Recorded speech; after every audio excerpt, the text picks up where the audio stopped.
ವೀಕ್ಷಕರೆಲ್ಲರಿಗೂ ಮಂಗಳನ ರಾಶಿ ಪರಿವರ್ತನೆ ವಿಶೇಷ ಕಾರ್ಯಕ್ರಮಕ್ಕೆ ಸ್ವಾಗತ.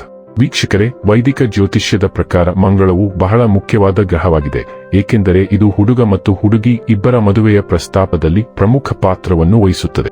ವೈದಿಕ ಜ್ಯೋತಿಷ್ಯದಲ್ಲಿ ಮಾಂಗಲಿಕ ದೋಷವು ಬಹಳ ಪ್ರಸಿದ್ಧವಾಗಿದೆ.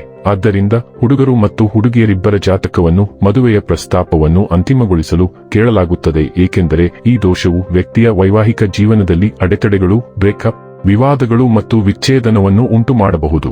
ಮಂಗಳವು ಬಯಕೆ, ಕ್ರಿಯೆ, ಶಕ್ತಿ, ಉತ್ಸಾಹ, ಯುದ್ಧ, ಆಕ್ರಮಣಶೀಲತೆ, ಲೈಂಗಿಕತೆ ಮತ್ತು ಪ್ರತಿಪಾದನೆಯ ಗ್ರಹವಾಗಿದೆ. ಮಂಗಳವು ಮೇಷ ರಾಶಿ ಮತ್ತು ವೃಶ್ಚಿಕ ರಾಶಿಯ ಅಧಿಪತಿಯಾಗಿದ್ದು ಕರ್ಕಾಟಕದಲ್ಲಿ ದುರ್ಬಲನೆಂದು ಪರಿಗಣಿಸಲ್ಪಟ್ಟಿದ್ದಾನೆ. ಮಕರ ರಾಶಿಯಲ್ಲಿ ಉಚ್ಚನಾಗಿರುತ್ತಾನೆ. ಕಾಲಪುರುಷ ಕುಂಡಲಿಯಲ್ಲಿ ಮೊದಲ ಮತ್ತು 8ನೇ ಮನೆಗಳನ್ನು ಆಳುತ್ತದೆ. ಮಂಗಳನು ಜನ್ಮ ಪಟ್ಟಿಯಲ್ಲಿ ಕಿರಿಯ ಸಹೋದರನನ್ನು ಪ್ರತಿನಿಧಿಸುತ್ತಾನೆ. ಮಂಗಳವು ಸ್ನಾಯು ವ್ಯವಸ್ಥೆ, ಎಡಕಿವಿ, ಮುಖ ಮತ್ತು ತಲೆ, ಮೂತ್ರಕೋಶ, ಮೂಗು, ರುಚಿಯ ಪ್ರಜ್ಞೆ, ಗರ್ಭಾಶಯ, ಮೂತ್ರಪಿಂಡ ಮತ್ತು ದೇಹದ ರಕ್ತ ಪರಿಚಲನೆಯನ್ನು ಪ್ರತಿನಿಧಿಸುತ್ತದೆ. ಮಂಗಳ ಗ್ರಹದ ಬಲವಾದ ಪ್ರಭಾವದ ಅಡಿಯಲ್ಲಿ ಜನಿಸಿದ ಸ್ಥಳೀಯರು ಕೆಂಪು ಛಾಯೆಯೊಂದಿಗೆ ಬಿಳಿ ಮೈಬಣ್ಣವನ್ನು ಹೊಂದಿರುತ್ತಾರೆ. ಸ್ಥಳೀಯರು ಎತ್ತರ ಮತ್ತು ಸದೃಢರಾಗಿರುತ್ತಾರೆ ಮತ್ತು ಮುಖದ ಮೇಲೆ ಮೊಡವೆಗಳು, ದುಂಡಾದ ಕಣ್ಣುಗಳು ಮತ್ತು ಉಳಿದವು ಕಿರಿದಾಗಿರುತ್ತದೆ ಮತ್ತು ಮೂಳೆಗಳು ಕೆಂಪು ಮೂಳೆ ಮಜ್ಜೆಯಿಂದ ತುಂಬಿರುತ್ತವೆ.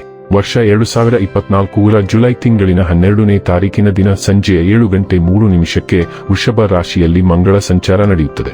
ಶಕ್ತಿ, ಚಾಲನೆ ಮತ್ತು ಮಹತ್ವಾಕಾಂಕ್ಷೆಯ ಉರಿಯುತ್ತಿರುವ ವೀರ ಯೋಧ ಗ್ರಹವಾದ ಮಂಗಳವು ವೃಷಭ ರಾಶಿಯ ಆಧ್ಯಾತ್ಮಿಕ ಚಿಹ್ನೆಯ ಮೇಲೆ ಅದರ ಪ್ರಭಾವ ಬೀರುತ್ತದೆ.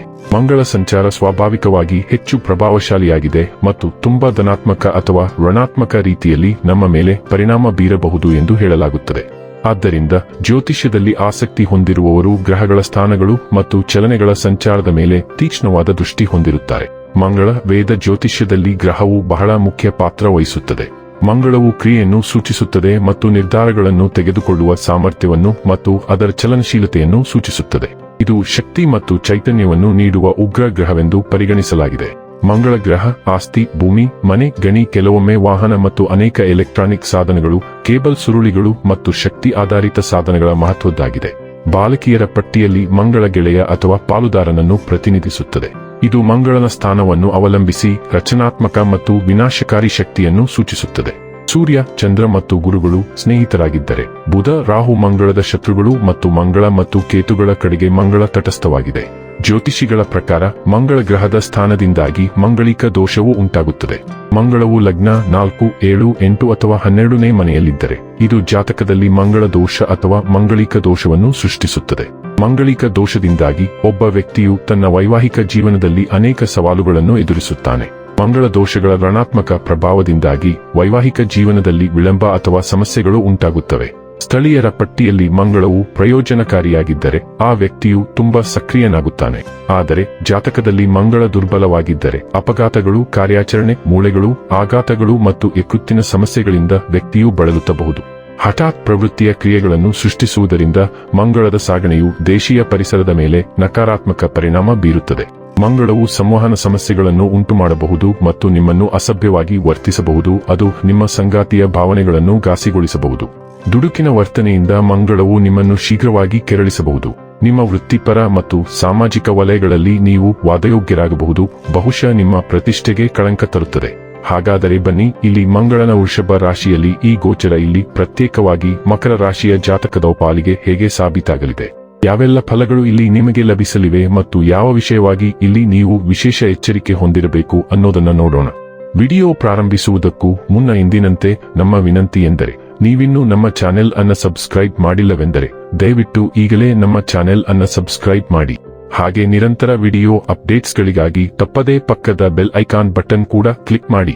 ವೀಕ್ಷಕರೇ, ಮಕರ ರಾಶಿಯ ಸ್ಥಳೀಯರಿಗೆ ಮಂಗಳವು 4ನೇ ಮತ್ತು 11ನೇ ಮನೆಗಳನ್ನು ಆಳುತ್ತದೆ ಮತ್ತು ಪ್ರಸ್ತುತ 5ನೇ ಮನೆಯ ಮೂಲಕ ಸಾಗುತ್ತದೆ. ಈ ಸಂರಚನೆಯು ನಿಮ್ಮ ಮಕ್ಕಳಿಗೆ ಮಧ್ಯಮ ಪ್ರಗತಿಯನ್ನು ಮತ್ತು ಸಾಧಾರಣ ಆರ್ಥಿಕ ಲಾಭಗಳನ್ನು ಸೂಚಿಸುತ್ತದೆ. ವೃತ್ತಿವಾರು ನೀವು ಹೆಚ್ಚಿದ ಕೆಲಸದ ಒತ್ತಡವನ್ನು ಅನುಭವಿಸಬಹುದು ಮತ್ತು ನಿಮ್ಮ ಕಠಿಣ ಪರಿಶ್ರಮದ ಹೊರತಾಗಿಯೂ ಕಡಿಮೆ ಮೌಲ್ಯವನ್ನು ಅನುಭವಿಸಬಹುದು.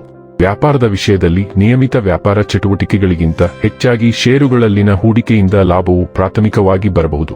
ಆರ್ಥಿಕವಾಗಿ ಈ ಅವಧಿಯಲ್ಲಿ ಲಾಭ ಮತ್ತು ವೆಚ್ಚ ಎರಡನ್ನೂ ನಿರೀಕ್ಷಿಸಿ. ನಿಮ್ಮ ವೈಯಕ್ತಿಕ ಸಂಬಂಧಗಳಲ್ಲಿ ವೃಷಭ ರಾಶಿಯಲ್ಲಿ ಮಂಗಳ ಸಂಚಾರವು ಕೌಟುಂಬಿಕ ಸಮಸ್ಯೆಗಳು, ನಿಮ್ಮ ಸಂಗಾತಿಯೊಂದಿಗಿನ ನಿಮ್ಮ ಸಂಬಂಧವನ್ನು ಹದಗೆಡಿಸಬಹುದು. ಇದು ಕಾಳಜಿ ಮತ್ತು ಚಿಂತೆಗಳಿಗೆ ಕಾರಣವಾಗುತ್ತದೆ.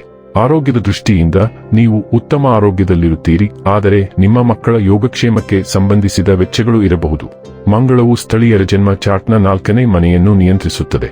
ಇದು ಸಂತೋಷ ಮತ್ತು ತಾಯಿ ಮತ್ತು 11ನೇ ಮನೆಯನ್ನು ಪ್ರತಿನಿಧಿಸುತ್ತದೆ. ಇದು ಲಾಭ ಮತ್ತು ಆದಾಯದ ಬಗ್ಗೆ ಹೇಳುತ್ತದೆ. ಈ ಸಾಗಣೆಯ ಸಮಯದಲ್ಲಿ ಇದು ನಿಮ್ಮ 5ನೇ ಮಕ್ಕಳು ಮತ್ತು ಬುದ್ಧಿವಂತಿಕೆಯ ಮನೆಯಲ್ಲಿ ಸ್ಥಾನ ಪಡೆಯುತ್ತದೆ. ಅದರ ಪರಿಣಾಮದಿಂದ ನೀವು ಮಕ್ಕಳ ಮೂಲಕ ಲಾಭವನ್ನು ಪಡೆಯುತ್ತೀರಿ. ಅವರು ತಮ್ಮ ಶಿಕ್ಷಣದಲ್ಲಿ ಉತ್ತಮವಾಗಿ ಕಾರ್ಯನಿರ್ವಹಿಸುತ್ತಾರೆ ಮತ್ತು ಉತ್ತಮ ಶ್ರೇಣಿಗಳನ್ನು ಪಡೆಯುತ್ತಾರೆ. ಅವರು ತಮ್ಮ ಸ್ಪರ್ಧಾತ್ಮಕ ಪರೀಕ್ಷೆಗಳಿಗೆ ತಯಾರಿ ನಡೆಸುತ್ತಿದ್ದರೆ ಅವರು ಯಶಸ್ಸನ್ನು ಪಡೆಯುತ್ತಾರೆ. ನಿಮ್ಮ ವೃತ್ತಿಪರ ಜೀವನದಲ್ಲಿ ನೀವು ಹೊಸ ಅವಕಾಶಗಳನ್ನು ಪಡೆಯುತ್ತೀರಿ. ಪರಿಣಾಮವಾಗಿ ಪ್ರಾಜೆಕ್ಟ್ ತಂಡವನ್ನು ಮುನ್ನಡೆಸಲು ಅಥವಾ ಕಾರ್ಯಸ್ಥಳವನ್ನು ನಿರ್ವಹಿಸಲು ನಿಮ್ಮನ್ನು ಕೇಳಬಹುದು. ಈ ಅವಕಾಶವು ನಿಮ್ಮ ವೃತ್ತಿ ಜೀವನಕ್ಕೆ ಪ್ರಚೋದನೆಯಾಗಿ ಕಾರ್ಯನಿರ್ವಹಿಸುತ್ತದೆ. ನಿಮ್ಮ ಸುತ್ತಲಿನ ಜನರು ನಿಮ್ಮ ಮನಸ್ಥಿತಿ ಮತ್ತು ಆಲೋಚನೆಗಳನ್ನು ಮೆಚ್ಚುತ್ತಾರೆ.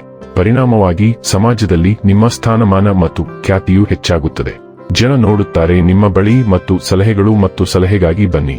ನೀವು ಅವಿವಾಹಿತರಾಗಿದ್ದರೆ ನಿಮ್ಮ ಆತ್ಮ ಸಂಗಾತಿಯನ್ನು ನೀವು ಕಾಣಬಹುದು. ಇನ್ನು ಕೊನೆಯದಾಗಿ ಈ ದಿನಗಳಂದು ಮಾಡಿಕೊಳ್ಳಬೇಕಾದ ಉಪಾಯಗಳ ಕುರಿತು ನೋಡುವುದಾದರೆ, ಪ್ರತಿದಿನ 41 ಬಾರಿ ಓಂ ಮಂದಾಯ ನಮಃ ಎಂದು ಜಪಿಸಿ. ವೀಕ್ಷಕರೇ, ಇದಾಗಿತ್ತು ಮಕರ ರಾಶಿಯ ಜಾತಕದವರ ಮಂಗಳನ ರಾಶಿ ಪರಿವರ್ತನೆಯ ಮಾಹಿತಿ ಇಷ್ಟವಾದರೆ ವಿಡಿಯೋವನ್ನು ಲೈಕ್ ಮತ್ತು ಶೇರ್ ಮಾಡಿ. ಹಾಗೆ ಚಾನೆಲ್ ಸಬ್ಸ್ಕ್ರೈಬ್ ಮಾಡುವುದರ ಜೊತೆಗೆ ನಿರಂತರ ವಿಡಿಯೋ ಅಪ್ಡೇಟ್ಸ್ಗಳಿಗಾಗಿ ಪಕ್ಕದ ಬೆಲ್ ಐಕಾನ್ ಕ್ಲಿಕ್ ಮಾಡಿ.